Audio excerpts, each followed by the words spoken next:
Hello, എല്ലാവരും സുഖമായിരിക്കുന്നു. നമുക്കിന്ന് എളുപ്പത്തിൽ ഉണ്ടാക്കാൻ പറ്റുന്ന കുക്കിംഗ് ഒന്നും അറിയത്തില്ലാത്ത ആൾക്കാണെങ്കിലും പെർഫെക്റ്റ് ആയിട്ട് ചെയ്യാൻ പറ്റുന്ന നല്ലൊരു പോളയുടെ റെസിപ്പി നോക്കിയാലോ. ഞാൻ ബീഫ് വെച്ചിട്ടാണ് ഉണ്ടാക്കുന്നത് കേട്ടോ. ഇപ്പോൾ നമുക്ക് വൈകിട്ട് ചായക്ക് കടിയായിട്ടോ ബ്രേക്ക്ഫാസ്റ്റ് ആയിട്ടോ എങ്ങനെ വേണമെങ്കിലും ഇത് ഉണ്ടാക്കാം. അതൊരു നോമ്പ് കാലത്തിലേക്ക് ഉണ്ടാക്കാൻ പറ്റുന്ന നല്ല എളുപ്പത്തിലുള്ളൊരു പോളയുടെ റെസിപ്പിയാണ്. അതിന് വേണ്ടിയിട്ട് എന്തൊക്കെയാണ് വേണ്ടതെന്ന് ഞാൻ പറയാം. ആദ്യമായിട്ട് ഒരു പാൻ അടുപ്പത്ത് വയ്ക്കുക. അതിലേക്ക് കുറച്ച് എണ്ണ ഒഴിച്ച് കൊടുക്കാം. വെളിച്ചെണ്ണയോ അല്ലെങ്കിൽ സൺഫ്ലവർ ഓയിൽ എന്ത് വെള്ളം ഒഴിച്ച് കൊടുക്കാം. ഇനി നമുക്ക് സവാള, മല്ലിയില, ഇഞ്ചി, വെളുത്തുള്ളി ചതച്ചത്, പച്ചമുളക്, കുറച്ച് കറിവേപ്പില, ഇത്രയാണ് വേണ്ടത്. ഇതെല്ലാം നമുക്ക് എണ്ണയിലേക്ക് ഇട്ട് നന്നായിട്ടൊന്ന് വഴറ്റിയെടുക്കണം കേട്ടോ. ഞാനിവിടെ ഒരു കപ്പ് ബീഫ് കുറച്ച് കുരുമുളകും ഉപ്പും ഗരം മസാലയും മാത്രം ചേർത്ത് ഒന്ന് വേവിച്ച് വെച്ചിട്ടുണ്ട്. അത് നമുക്കൊന്ന് ക്രഷ് ചെയ്ത് വെക്കണം. ഈ മസാലയൊക്കെ ഒന്ന് വഴന്ന് വരുന്ന സമയമുണ്ട്. ഞാനതൊന്ന് ക്രഷ് ചെയ്തിട്ട് വരാം. ഒരു കപ്പ് മതിയാവും. നമുക്ക് ചിക്കൻ അല്ലെങ്കിൽ ബീഫ് ഏത് വേണമെങ്കിലും ചേർക്കാം കേട്ടോ. അപ്പോൾ ഈ ഇഞ്ചിനും പച്ചമുളകിൻ്റെയൊക്കെ ഒരു പച്ചമണം മാറുന്നവരെ ഒന്ന് വഴറ്റി കൊടുക്കുക. ജസ്റ്റ് ഒന്ന് മൊരിഞ്ഞ് വന്നാൽ മതി. അതിലേക്ക് ഒരു 1/4 ടീസ്പൂൺ മഞ്ഞൾപ്പൊടി, ഒരു അര തൊട്ട് 3/4 ടീസ്പൂൺ വരെ കുരുമുളക് പൊടി, കുറച്ച് മല്ലിപ്പൊടി, 1 ടീസ്പൂണോളം ഞാൻ മല്ലിപ്പൊടി ചേർത്തിട്ടുള്ളൂ. പിന്നെ 1 ടീസ്പൂൺ ഗരം മസാല. മസാലയുടെ അളവ് നിങ്ങൾക്ക് കൂട്ടാട്ടോ, കാരണം ഇത് മക്കൾക്കൂടെ കൊടുക്കുന്നുണ്ട്. ഞാൻ അധികം എരിവാക്കിയിട്ടില്ല. ഇത് മൈൽഡായിട്ടുള്ള എരിവേ ഉള്ളൂ. കുറച്ചുകൂടി എരിവ് വേണമെങ്കിൽ കുരുമുളക് പൊടിയോ മുളക് പൊടിയോ നമുക്ക് കൂടുതൽ ചേർക്കാം. പച്ചമുളക് കൂടുതൽ ചേർത്താലും മതിയാവും. ഞാനിവിടെ 1 ടീസ്പൂൺ മുളക് പൊടിയും കൂടി ചേർക്കുന്നുണ്ട്. ഇത് കാശ്മീരി മുളക് പൊടിയാണ് ചേർക്കുന്നത്. എന്നിട്ട് നല്ലതായിട്ടില്ല ഒന്ന് ഇളക്കി കൊടുക്കുക. ഞാനിതിലേക്ക് ഉപ്പ് ചേർത്തിട്ടില്ല. ഇപ്പോൾ നമുക്ക് ലാസ്റ്റ് ചേർക്കാം കേട്ടോ. ഞാനിപ്പോൾ ബീഫ് വേവിച്ചിരിക്കുന്നതിനകത്ത് ഉപ്പ് ചേർത്തിട്ടുണ്ട്. ഇതിപ്പോൾ ക്രഷ് ചെയ്തിട്ടുണ്ട്. 1 കപ്പ് ബീഫാണ് കേട്ടോ ഇത്. ഇനി ഇത് നമുക്കിതിലേക്ക് ഇട്ട് കൊടുക്കാം. എന്നിട്ട് എല്ലാം കൂടെ നന്നായിട്ടൊന്ന് കൂട്ടി യോജിപ്പിച്ചെടുക്കണം. ഈ സമയത്ത് ഉപ്പ് നോക്കുക. ഉപ്പ് കറക്റ്റ് അല്ലെങ്കിൽ ഈ സമയത്ത് കുറച്ച് ഉപ്പ് ചേർത്ത് കൊടുത്താൽ മതിയാവും. അല്ലെങ്കിൽ നമുക്ക് ഒത്തിരി ഉപ്പായി പോകട്ടോ. അതുകൊണ്ട് എല്ലാം കൂടെ നന്നായിട്ടൊന്ന് ഇളക്കി കൊടുക്കുക. ഈ മസാല എല്ലാം കൂടെ ഈ ബീഫിൽ നന്നായിട്ടൊന്ന് പിടിച്ച് ഒരു 1-2 മിനിറ്റ് ഒന്ന് സോട്ടേ ചെയ്ത് എടുത്താൽ മതിയാവും. ഒത്തിരി നേരം ഒന്നും മൊരിയിച്ചെടുക്കേണ്ട ആവശ്യമില്ല. ഈ സമയത്ത് ഉപ്പ് നോക്കുക കേട്ടോ. ഉപ്പ്, കുരുമുളക് പൊടി അങ്ങനെ എന്തെങ്കിലും കുറവുണ്ടെങ്കിൽ കൂടുതലായിട്ടുള്ളത് ഈ സമയത്ത് ചേർത്ത് കൊടുത്താൽ മതിയാവും. ഞാനിപ്പോൾ ലേശം ഉപ്പ് ചേർക്കുന്നുണ്ട്. ഇനി മിക്സ് ചെയ്തതിന് ശേഷം നമുക്ക് തീ ഓഫ് ചെയ്ത് ഇതൊന്ന് മാറ്റി വയ്ക്കാം. ഇതെല്ലാം കൂടെ ഒന്ന് ബൈൻഡ് ആവാൻ വേണ്ടിയിട്ട് നമുക്ക് പോള ഉണ്ടാക്കണ്ടേ, അതിന് വേണ്ടിയിട്ട് ഒരു ബാറ്റർ നമുക്ക് തയ്യാറാക്കണം. അതിന് മുന്നായിട്ട് കുറച്ച് മല്ലിയില പൊടിയായി അരിഞ്ഞത് നമ്മൾ ചേർത്തിട്ട് നമുക്ക് ഇതൊന്നുകൂടെ മിക്സ് ചെയ്തതിന് ശേഷം മാറ്റി വയ്ക്കാം. ഇതിലേക്ക് നിങ്ങൾക്ക് ഇഷ്ടമാണെങ്കിൽ കുറച്ച് കെച്ചപ്പ് ചേർക്കാം, ചീസ് ഇഷ്ടമാണെങ്കിൽ ചീസ് ചേർക്കാം. അതൊക്കെ നിങ്ങളുടെ ഇഷ്ടമാണ്. ഞാനതൊന്നും ചേർക്കുന്നില്ല. അതിപ്പോൾ നമ്മൾ ഒരു നാച്ചുറൽ ഒരു നാടൻ ടേസ്റ്റുള്ള പോളയാണ് ഉണ്ടാക്കുന്നത്. ഇനി നമുക്ക് വേണ്ടത് 3 മുട്ടയാണ് കേട്ടോ. 3 മുട്ട ഒരു മിക്സിയുടെ ജാറിലേക്ക് പൊട്ടിച്ചൊഴിക്കുക. ആവശ്യത്തിന് ഉപ്പ് ചേർത്ത് കൊടുക്കുക. കൂട്ടത്തിൽ എരിവിനാവശ്യമായിട്ടുള്ള കുരുമുളക് പൊടി ഞാൻ പറഞ്ഞല്ലോ, നിങ്ങൾക്ക് കൂടിയും കുറഞ്ഞും ചേർക്കാം. ഞാനിവിടെ 1 ടീസ്പൂണേ ചേർക്കുന്നുള്ളൂ. ഇനി വേണ്ടത് നമുക്ക് മൈദയാണ്. 1 കപ്പ് മൈദ ഇതിലേക്ക് ചേർത്ത് കൊടുക്കാം. ഇനി വേണ്ടത് 3/4 കപ്പ് പാലാണ് കേട്ടോ. എനിക്ക് ഈ പാലിൻ്റെ മൈദയുടെയൊക്കെ അളവ് കറക്റ്റായിരുന്നു. നമ്മൾ ആദ്യമായിട്ട് ഉണ്ടാക്കുന്നെങ്കിൽ നിങ്ങൾ ഈ അളവുകൾ പ്രത്യേകം ശ്രദ്ധിക്കുക, കൂടുതലായി പോകരുത്. ഇനി നമുക്ക് വേണ്ടത് പഴയ ഒരു പാനാണ് കേട്ടോ. ഒരു പാനിൻ്റെ മുകളിൽ വെച്ചിട്ട് വേണം നമ്മൾ ഇപ്പം പോള തയ്യാറാക്കാൻ പോകുന്ന പാത്രം വെച്ച് കൊടുക്കാം. ഞാനിവിടെ ഒരു നോൺ സ്റ്റിക്കിൻ്റെ ഒരു കടായാണ് എടുത്തിരിക്കുന്നത്. എന്നിട്ട് അതിലേക്ക് 1 കഷ്ണം ബട്ടർ ഇട്ട് ആ ബട്ടർ എല്ലാ സൈഡിലേക്കൊന്ന് പറ്റിക്കുക.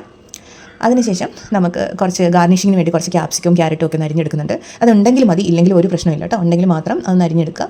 ഇനി നമ്മൾ ഈ തയ്യാറാക്കിയിരിക്കുന്ന മൈദയുടെ മിക്സ് പകുതി ഈ നമ്മൾ ഉണ്ടാക്കാൻ പോകുന്ന പാത്രത്തിലേക്ക് ഒഴിച്ചു കൊടുക്കുക. എന്നിട്ട് അത് ജസ്റ്റ് ഒന്ന് സ്പ്രെഡ് ചെയ്യുക കേട്ടോ. ഒന്ന് സ്പ്രെഡ് ചെയ്തെടുക്കുക. ഇനി നമുക്ക് ഇതൊന്ന് അടച്ച് വെച്ചിട്ട് ഒരു 2 മിനിറ്റ് ഒന്ന് വേവിക്കാം. അടച്ച് വെച്ചിട്ട് ലോ ഫ്ലെയിമിൽ വെച്ചിട്ടാണ് കേട്ടോ. 2 മിനിറ്റിന് കഴിഞ്ഞതിന് ശേഷം നമുക്കിതിലേക്ക് നമ്മൾ തയ്യാറാക്കി വെച്ചിരിക്കുന്ന ആ മിക്സ് ഉണ്ടല്ലോ, ബീഫിൻ്റെ മിക്സ് മുഴുവനായിട്ടും പരത്തി ഇട്ട് കൊടുക്കാം. അതിലെല്ലാ ഭാഗത്തും ചെല്ലുന്ന രീതിയിൽ ഇട്ട് കൊടുക്കാം കേട്ടോ. ചില ഭാഗത്ത് കൂടുതലായി പോരാ. അന്നേരം നമ്മൾ പോള റെഡിയായി കഴിയുമ്പോൾ അവിടെ ഇവിടെയും ഏറ്റക്കുറച്ചിലുണ്ടാവും. ഇതെല്ലാ ഭാഗത്തേക്കും എത്തുന്ന രീതിയിൽ നമ്മൾ കൈ കൊണ്ടോ സ്പൂൺ കൊണ്ടോ ഇട്ട് കൊടുക്കുക. ഇതിൽ മാവിലാണെങ്കിലും നമ്മുടെ മിക്സിലാണെങ്കിലും ഉപ്പ് ചേർക്കാൻ പ്രത്യേകം ശ്രദ്ധിക്കുക. അത് കൂടുതലായി പോയി കഴിഞ്ഞാൽ നമുക്കൊന്നും ചെയ്യാൻ പറ്റില്ലല്ലോ. അതിന് കുറേശ്ശെ ആദ്യം ചേർക്കുക കേട്ടോ. അതിനുശേഷം ടേസ്റ്റ് ചെയ്തിട്ട് വേണമെന്നുണ്ടെങ്കിൽ മാത്രം രണ്ടാമത് ചേർത്ത് കൊടുക്കുക. ഇതിപ്പോൾ നമ്മുടെ ബീഫിൻ്റെ മിക്സ് മുഴുവൻ ഞാൻ സ്പ്രെഡ് ചെയ്തിട്ടുണ്ട്. ഇനി നമ്മുടെ ബാറ്ററിൻ്റെ ബാക്കി ഇതിന് മുകളിലേക്ക് എല്ലായിടത്തേക്ക് ചെല്ലുന്ന രീതിയിൽ ഒന്ന് ഒഴിച്ചു കൊടുക്കുക. ഈ സൈഡെല്ലാം ഒന്ന് കവർ ചെയ്യുക കേട്ടോ. അന്നേരം നമുക്ക് ഈ ഫില്ലിങ് അകത്തായിട്ടൊന്ന് സീൽ ചെയ്ത് കിട്ടും. അപ്പോൾ ഈ സൈഡ് കവർ ചെയ്യാൻ വേണ്ടി പ്രത്യേകം ശ്രദ്ധിക്കുക.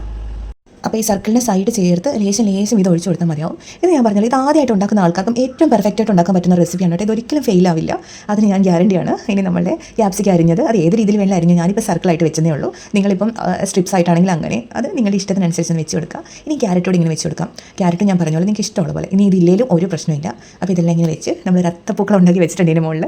ഇനി നമുക്കിത് അടച്ച് വെച്ചിട്ട് ലോ ഫ്ലെയിമിൽ ഒരു 20 മിനിറ്റോളം വേവിക്കാൻ വെക്കുക. 20 മിനിറ്റ് കറക്റ്റാണ് കേട്ടോ. 20 മിനിറ്റിനുള്ളിൽ നമുക്ക് കറക്റ്റായിട്ട് കിട്ടും. ഇതിന് മുകളിലേക്ക് നിങ്ങൾക്ക് വേണമെങ്കിൽ ലേശം മല്ലിയിലയും കൂടെ തൂക്കി കൊടുക്കാം. അല്ലെങ്കിൽ കുറച്ച് ഗരം മസാല ഉണ്ടെങ്കിൽ അത് ചേർത്ത് കൊടുക്കാം. ബീഫിന് മിക്സ് വേണമെങ്കിൽ അതിട്ട് കൊടുക്കാം. അങ്ങനെ 20 മിനിറ്റ്, ഞാനൊരു 15 മിനിറ്റ് ആയപ്പോഴത്തേക്കിനും ഇതൊന്ന് തുറന്ന് നോക്കുന്നുണ്ട്. ആയോന്ന് ഒരു ടൂത്ത് പിക്ക് വെച്ച് കുത്തി നോക്കാം. ഞാൻ ഇപ്പോൾ ഒരു 17 മിനിറ്റ് ആയപ്പോൾ ഇത് നന്നായിട്ട് വെന്ത് വന്നിട്ടുണ്ട്. ഇനി നമുക്ക് തിരിച്ചിട്ട് കൊടുക്കണം കേട്ടോ.